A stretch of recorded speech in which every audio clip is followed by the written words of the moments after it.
Nós vamos iniciar agora nosso estudo de análise combinatória, que é a parte da matemática encarregada de estudar os métodos de contagem.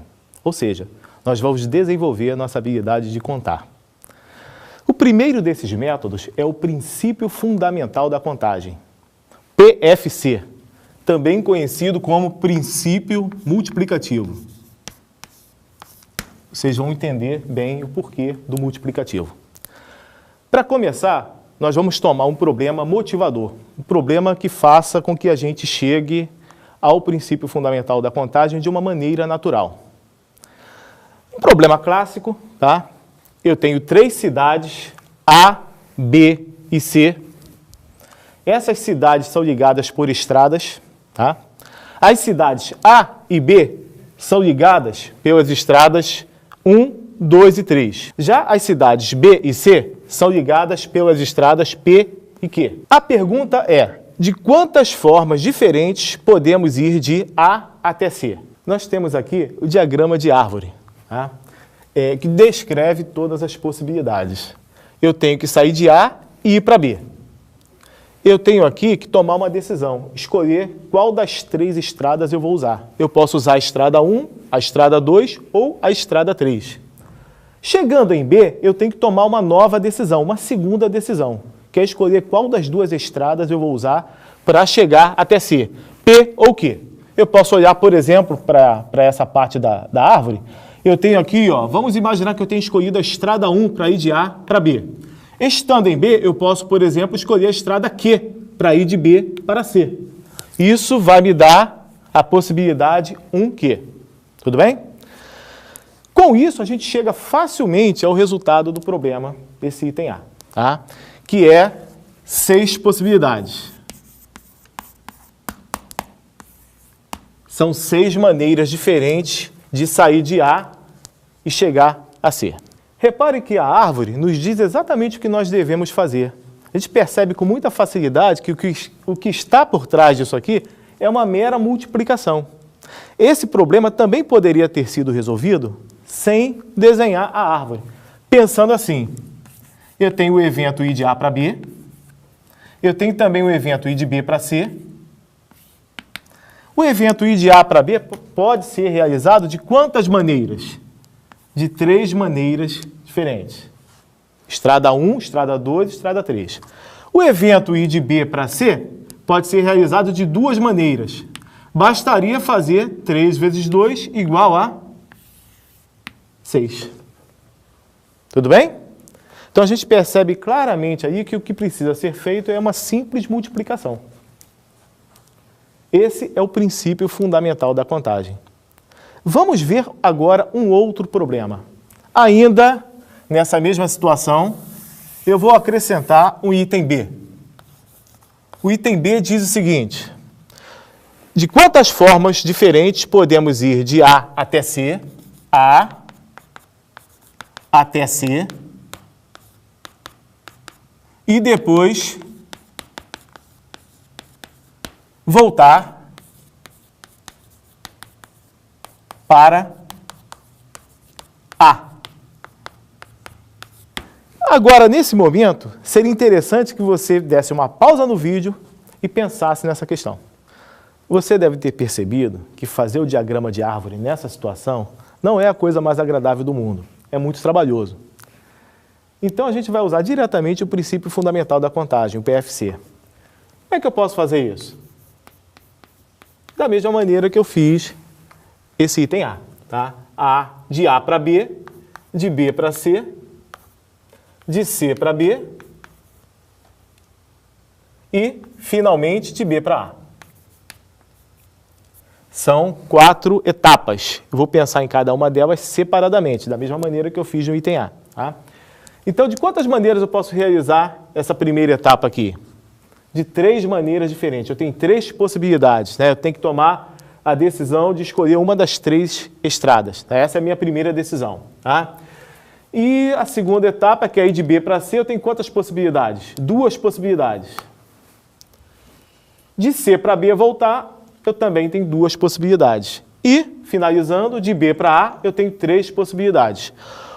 Pelo princípio fundamental da contagem, nós vamos multiplicar essas possibilidades parciais. Isso vai me dar um total de 36. Repare que, se eu fosse fazer o diagrama de árvore para 36 possibilidades, seria bem trabalhoso. Agora eu proponho um terceiro item. De quantas formas podemos ir de A até C e depois voltar para A sem repetir estradas? Tá? Pensando da mesma maneira, a gente vai fazer o seguinte. Ir de A para B, eu tenho 3 possibilidades. Ir de B para C, eu tenho 2 possibilidades. Só que agora, de C para B, eu já não tenho mais 2 possibilidades. Eu tenho que excluir a estrada usada na ida. Digamos que eu tenho usado a estrada P. Para eu voltar agora, eu não posso usar de novo a estrada P. Eu tenho que usar obrigatoriamente a estrada Q. E se eu tiver escolhido a estrada Q para ir, eu só posso voltar pela P. Ou seja, eu só tenho uma possibilidade de sair de C para B. Tudo bem? Agora eu tenho que ir de B para A. Eu tenho que usar uma estrada não usada na ida. Eu usei uma delas, então só me restam 2 possibilidades agora. Eu tenho que escolher entre 2 estradas. Tudo bem? Então tenho 2 possibilidades. Usando o PFC, o princípio fundamental da contagem, eu tenho 3 vezes 2 vezes 1 vezes 2, 12 possibilidades. Tudo bem? Eis aqui o enunciado do princípio fundamental da contagem, o PFC. Se há X modos de tomar uma decisão D1 e, tomada a decisão D1, há Y modos de tomar a decisão D2, então o número de modos de tomar sucessivamente as decisões 1 e 2 é o produto de X por Y. Esse é o enunciado do princípio fundamental da contagem. É claro que isso pode ser estendido para mais decisões, uma D3, D4, D5, tá? É só multiplicar essas possibilidades parciais, ok? Vamos a um problema aqui.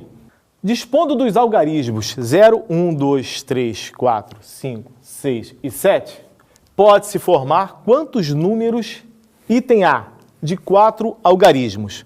Vamos atacar esse problema usando o PFC, o princípio fundamental da contagem. Antes, vou fazer uma coisa muito importante, que é escrever aqui quantos são os algarismos dos quais eu disponho, tá? É muito comum o aluno errar achando que são 7, mas reparem que começa no 0, começa aqui no 0, né? Então, uma outra coisa importante que eu vou falar é o seguinte, em combinatória, dificuldades adiadas são dificuldades dobradas. Então, a gente vai identificar quais são os dígitos que trazem alguma restrição, tá? Eu vou deixar uns espaços aqui para cada um dos dígitos. São 4 dígitos, são 4 algarismos. Desses 4 algarismos, eu vou identificar qual deles traz alguma restrição, qual é o mais restrito. E vou atacar essa dificuldade primeiro. Dificuldade adiada é dificuldade dobrada. Normalmente acontece isso em combinatória. Esse primeiro dígito aqui a gente percebe com clareza que ele é mais complicado do que os outros, porque ele não pode ser 0. Por que ele não pode ser 0? Porque eu quero um número de 4 algarismos. Se esse algarismo aqui for 0, esse número já não vai ser de 4 algarismos. Tudo bem? Então, eu não posso ter 0 nessa primeira posição. Ok? Então, vamos lá. Para essa primeira posição aqui, eu tenho quantas possibilidades? Eu tenho 7 possibilidades. Tem que excluir o 0. Dos 8 algarismos dos quais eu disponho, eu tenho apenas 7 possibilidades para cá. Já para os outros algarismos, não há restrição nenhuma. Então, eu tenho 8 possibilidades para esse algarismo aqui, 8 para esse aqui e 8 para esse aqui. Tudo bem?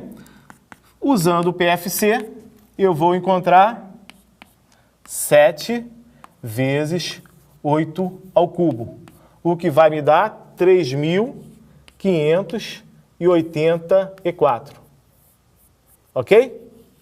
3.584, essa é a resposta para o item A. Vamos ver agora o item B. Nós temos o seguinte, eu quero números de 4 algarismos distintos, dispondo daqueles 8 algarismos lá. Vamos lá. Eu tenho aqui agora algumas restrições, né? essa restrição continua existindo. Então, esse dígito aqui continua sendo o dígito mais restrito, ok? Ele não pode ser 0, tá? Então, eu tenho 7 possibilidades para ele. Qualquer um dos 8, exceto o 0. Já para esse dígito aqui, eu tenho qualquer uma das 8 possibilidades, exceto o dígito que já foi usado aqui. Inclusive, eu posso usar o 0 agora, tá? Então, das 8, eu tenho que excluir somente esse. Eu tenho 7 possibilidades. Para esse aqui, eu tenho qualquer uma das 8, exceto esses 2 que já foram usados. Eu tenho 8 menos 2, 6 possibilidades. E, finalmente, para esse último dígito, eu tenho apenas 5 possibilidades. Por quê? Das 8, eu tenho que excluir esses 3 dígitos que já foram usados anteriormente. Então, eu tenho 7 vezes 7 vezes 6 vezes 5. Isso vai me dar 1.470. 1.470. Ok? Vamos para o item C. Não, agora a coisa fica só um pouquinho mais complicada, tá? Eu tenho nessa situação 3 algarismos, os espaços reservados para eles, tá?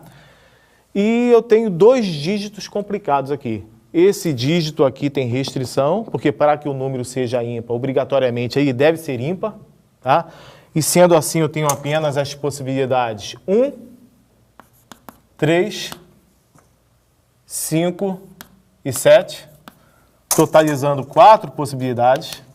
E para esse caso aqui, eu não posso ter o 0. Tá? Então, esses são os dígitos complicados. Vou começar por eles. Tudo bem? Eu tenho 4 possibilidades para esse aqui, que é o mais restrito de todos. Tá? E para esse aqui, eu tenho o quê? Eu tenho as 8 possibilidades, exceto o dígito que eu vou usar aqui, seja ele o 1, o 3, o 5 ou o 7. Tá? Vou excluir esse dígito usado e vou excluir naturalmente o 0. Então, das 8, eu tenho 2 exclusões, ou seja, 6 possibilidades. Agora aqui, eu tenho que excluir apenas esses 2 dígitos já usados. Das 8 possibilidades, eu tenho 6. Então, pelo PFC, eu vou fazer 6 vezes 6 vezes 4, que vai me dar um total de 144 possibilidades. Tudo bem? Aí.